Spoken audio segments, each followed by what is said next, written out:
வணக்கம். ரீசெண்டா நம்மளோட தமிழக முதல்வர் அவர்கள திரு ஆர்பி உதயகுமார் ஏடிஎம்கேவை சேர்ந்த திரு ஆர்பி உதயகுமார் அவர்கள் மேடை பேச்சில் அவதூறா பேசியிருப்பாரு. ஸோ அப்போ நம்ம அவதூறுனா என்ன, சட்டம் என்ன சொல்லுது அப்படிங்கிறத இன்னைக்கு பார்த்துருவோம்.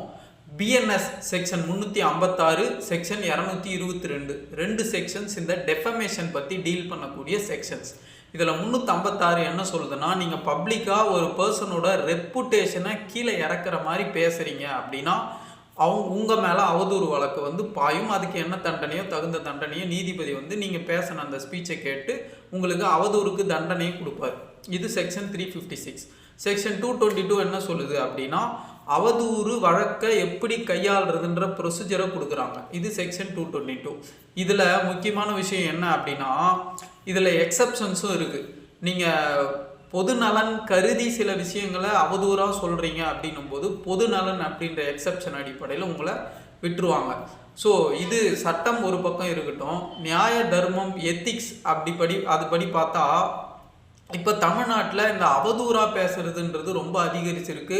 நேஷ்னல் மீடியாலேயே நம்மளை ஹைலைட் பண்ணி பேசுகிறாங்க. நம்ம எதுக்கு ஃபேமஸ் ஆகணும் அப்படின்னா, நல்ல ஸ்டேட்டு, பொருளாதாரத்தில் நல்லா வளருது அப்படிங்கிறதுக்கு ஃபேமஸ் ஆகணும். ஆனால் இப்போ நம்ம எதுக்கு ஃபேமஸ் ஆகிட்ருக்கோம் அப்படின்னா, ஒருத்தர் மாற்றி ஒருத்தர் அவதூறாக பேசுறதுக்கு ஃபேமஸ் ஆகிட்ருக்கோம். இது தமிழ்நாட்டுக்கு கேடு.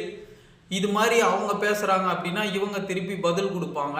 நம்ம எதை நோக்கி போகணும் அப்படின்னா, ஆக்கப்பூர்வமான அரசியலை நோக்கி போகணும். இப்போ ரீசெண்டாக பட்ஜெட் பாஸ் ஆகிருக்கு. பட்ஜெட்டில் இந்தந்த குறைகள் இருக்குது, இதை இப்படிலாம் சரி பண்ணலாம் அப்படின்னு பட்ஜெட்டை ஒரு டெக்னிக்கலாக அனலைஸ் பண்ணி அதில் என்ன பிரச்சனை இருக்குதுன்னு எடுத்து பேசக்கூடிய தலைவர்கள் நம்மளுக்கு தேவை. அதை விட்டுட்டு நம்மளோட முதல்வரோட ப்ரைவேட் லைஃபு இல்லை வேற ஒருத்தரோட ப்ரைவேட் லைஃப்பை பற்றி பேசுறதுனால தமிழக மக்களுக்கு ஏதாவது பயன் இருக்கா அப்படிங்கிற கேள்வியை நான் எழுப்புறேன். ஸோ அப்போ மக்களுக்கு பயனுள்ளதாக அரசியல் செய்யுங்க அப்படிங்கிறது தான் பல பேரோட கருத்தாக்கமாக இருக்குது. அதனால் அவதூறுகளை விட்டுட்டு ஆக்கப்பூர்வமான அரசியலை நோக்கி நம்மளோட தலைவர்கள் போவாங்க அப்படின்ற நம்பிக்கையில் இந்த உரையை முடிக்கிறேன். உங்களுக்கு இது பிடிச்சிருந்தா லைக் பண்ணுங்கள். உங்களோட கருத்து இதில் என்ன அப்படின்றதையும் கமெண்ட் பண்ணுங்கள்.